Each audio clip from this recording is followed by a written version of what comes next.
আধুনিক যুদ্ধের বাস্তবতায় আকাশ প্রতিরক্ষা ব্যবস্থা এখন একটি দেশের নিরাপত্তার প্রথম ও প্রধান প্রাচীর হিসেবে বিবেচিত হয়। যুদ্ধ শুরুর আগেই অনেক সময় লড়াই শুরু হয়ে যায় আকাশে। রাডার প্রযুক্তি, ক্ষেপণাস্ত্র প্রতিরক্ষা ব্যবস্থা এবং স্টেলথ প্রযুক্তির অদৃশ্য সংঘর্ষে সামরিক কৌশলবিদদের মতে যে দেশ আকাশ সীমার ওপর নিয়ন্ত্রণ প্রতিষ্ঠা করতে পারে, যুদ্ধক্ষেত্রে এগিয়ে থাকার সম্ভাবনাও তাদেরই বেশি থাকে। এই বাস্তবতায় দক্ষিণ এশিয়ার ভূরাজনৈতিক মানচিত্রে কৌশলগতভাবে গুরুত্বপূর্ণ অবস্থানে রয়েছে বাংলাদেশ। বঙ্গোপসাগরের উত্তর উপকূলে অবস্থিত এই দেশটির একদিকে রয়েছে ভারত, অন্যদিকে মিয়ানমার। আঞ্চলিক শক্তিগুলোর প্রভাব বিস্তারের প্রতিযোগিতার মাঝখানে দাঁড়িয়ে থাকা বাংলাদেশের জন্য আকাশ সীমার নিরাপত্তা একটি গুরুত্বপূর্ণ প্রশ্ন হয়ে উঠেছে। আন্তর্জাতিক মানদণ্ডে বিচার করলে দেখা যায় বাংলাদেশ এখনও পূর্ণাঙ্গ মাল্টি লেয়ার্ড বা বহুস্তর বিশিষ্ট আকাশ প্রতিরক্ষা ব্যবস্থা গড়ে তুলতে পারেনি। আধুনিক সামরিক শক্তিধর দেশগুলো এখন স্বল্প, মাঝারি এবং দূরপাল্লার ক্ষেপণাস্ত্র প্রতিরক্ষা ব্যবস্থাকে সমন্বিত করে একটি বিস্তৃত প্রতিরক্ষা বলয় তৈরি করছে।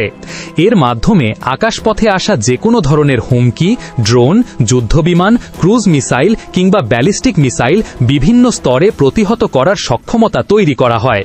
কিন্তু বাংলাদেশের বর্তমান আকাশ প্রতিরক্ষা কাঠামো এখনও মূলত স্বল্প পাল্লার প্রতিরক্ষা ব্যবস্থার উপরেই নির্ভরশীল। 2011 সালে চীন থেকে কেনা FM-90 ক্ষেপণাস্ত্র ব্যবস্থা বর্তমানে বাংলাদেশের সবচেয়ে কার্যকর ভূমিভিত্তিক আকাশ প্রতিরক্ষা অস্ত্র হিসেবে ব্যবহৃত হচ্ছে। এই ক্ষেপণাস্ত্র ব্যবস্থা মূলত স্বল্প পাল্লার প্রতিরক্ষা ব্যবস্থার অন্তর্ভুক্ত। এটি ড্রোন, হেলিকপ্টার কিংবা নিচু দিয়ে উড়ে যাওয়া লক্ষ্যবস্তুতে আঘাত হানতে সক্ষম। তবে আধুনিক উচ্চগতির যুদ্ধবিমান কিংবা দূরপাল্লার ক্রুজ মিসাইল প্রতিহত করার ক্ষেত্রে এর সক্ষমতা সীমিত।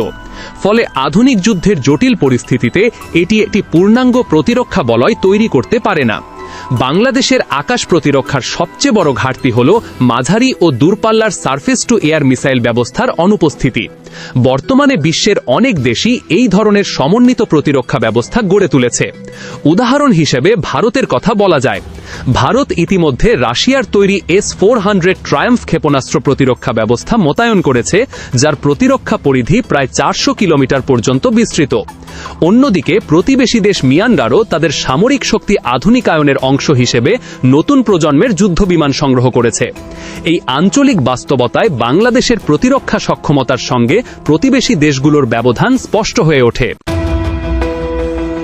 বাংলাদেশ বিমান বাহিনীর বর্তমান যুদ্ধবিমান বহরও তুলনামূলকভাবে সীমিত এবং অনেক ক্ষেত্রে পুরনো প্রযুক্তি নির্ভর। বর্তমানে বিমান বাহিনীর হাতে মোট প্রায় 44টি যুদ্ধবিমান রয়েছে। এর মধ্যে বেশিরভাগই চীনের তৈরি পুরনো প্রজন্মের F-7 যুদ্ধবিমান। এছাড়া রয়েছে 8টি MiG-29 যুদ্ধবিমান, যা তুলনামূলকভাবে শক্তিশালী হলেও সংখ্যায় খুবই কম। প্রশিক্ষণ ও হালকা আক্রমণ মিশনের জন্য বিমান বাহিনীর বহরে রয়েছে 14টি Yak-130 বিমান। এছাড়া প্রায় 73টি হেলিকপ্টার রয়েছে বিভিন্ন ধরনের সামরিক ও সহায়ক কাজে ব্যবহারের জন্য। তবে আধুনিক স্টেলথ প্রযুক্তি সম্পন্ন যুদ্ধবিমান কিংবা উন্নত ক্ষেপণাস্ত্র ব্যবস্থার মুখোমুখি হলে এই প্ল্যাটফর্মগুলো কতটা কার্যকর হবে সে প্রশ্ন বিশেষজ্ঞদের মধ্যে রয়েছে। তবে প্রতিরক্ষা খাতে অগ্রগতি একেবারেই হয়নি এমনটা বলা যাবে না।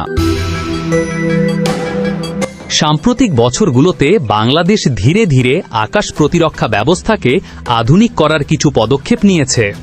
ইতোমধ্যে বিমান বাহিনীতে যুক্ত হয়েছে আধুনিক GM-403M রাডার, যা আকাশসীমা পর্যবেক্ষণে গুরুত্বপূর্ণ ভূমিকা রাখতে পারে। একই সঙ্গে ড্রোন প্রযুক্তির ক্রমবর্ধমান ব্যবহারের কথা মাথায় রেখে কাউন্টার ড্রোন নজরদারি ব্যবস্থা কেনার প্রক্রিয়াও চলছে। সেনাবাহিনীতেও কিছু মিসাইল ব্যাটারি যুক্ত করা হয়েছে, যা প্রতিরক্ষা সক্ষমতা কিছুটা বাড়িয়েছে। প্রতিরক্ষা বিশেষজ্ঞদের মতে বাংলাদেশের সামরিক নীতি মূলত প্রতিরক্ষামূলক। দেশটি আক্রমণাত্মক সামরিক কৌশলের পরিবর্তে আত্মরক্ষামূলক নীতিতে বিশ্বাস করে। অবসরপ্রাপ্ত air vice marshal Mahmud Hossain গণমাধ্যমকে দেওয়া এক সাক্ষাৎকারে বলেন, আধুনিক যুদ্ধে এখন আর সরাসরি বিপুল সংখ্যক স্থল সেনা নামিয়ে যুদ্ধ শুরু করা হয় না, বরং যুদ্ধের প্রথম ধাপেই আকাশ সীমায় আধিপত্য প্রতিষ্ঠার চেষ্টা করা হয়। তাই একটি দেশের শক্তিশালী আকাশ প্রতিরক্ষা ব্যবস্থা থাকা অত্যন্ত গুরুত্বপূর্ণ। তিনি আরও বলেন, আকাশে যার নিয়ন্ত্রণ থাকে যুদ্ধের শেষ পর্যন্ত এগিয়ে থাকে তারাই। ইতিহাসের উদাহরণ টেনে তিনি বলেন, বাংলাদেশের মুক্তিযুদ্ধের সময়ও পাকিস্তান চূড়ান্তভাবে পরাজিত হয়েছিল শেষ ১৩ দিনের যুদ্ধে, যেখানে বিমান হামলা বড় ভূমিকা রেখেছিল। এর মাধ্যমে স্পষ্ট হয় যে আধুনিক যুদ্ধের ক্ষেত্রে আকাশসীমা নিয়ন্ত্রণ কতটা গুরুত্বপূর্ণ। আধুনিক আকাশ প্রতিরক্ষা ব্যবস্থা আসলে একটি সমন্বিত কাঠামো। শুধু ক্ষেপণাস্ত্র থাকলেই একটি কার্যকর প্রতিরক্ষা ব্যবস্থা গড়ে ওঠে না। এর সঙ্গে প্রয়োজন উন্নত রাডার, কমান্ডো কন্ট্রোল সিস্টেম, দ্রুত প্রতিক্রিয়াশীল যুদ্ধবিমান এবং তথ্য বিশ্লেষণ প্রযুক্তি। এই সব উপাদান একসঙ্গে কাজ করলেই তৈরি হয় একটি শক্তিশালী ও সমন্বিত আকাশ প্রতিরক্ষা ব্যবস্থা। বাংলাদেশ বর্তমানে বৈশ্বিক সামরিক শক্তির সূচকে বিশ্বের ৩৭তম অবস্থানে রয়েছে। তবে আকাশ প্রতিরক্ষা আধুনিকায়নের ক্ষেত্রে এখনও অনেক পথ অতিক্রম করা বাকি। বর্তমান ভূরাজনৈতিক বাস্তবতায় আকাশ নিরাপত্তা আর কোনো বিলাসিতা নয়, বরং এটি একটি রাষ্ট্রের সকল কৌশলগত অপরিহার্যতা। কারণ নিরাপদ আকাশসীমা মানেই একটি দেশের সার্বিক নিরাপত্তা নিশ্চিত হওয়ার অন্যতম ভিত্তি।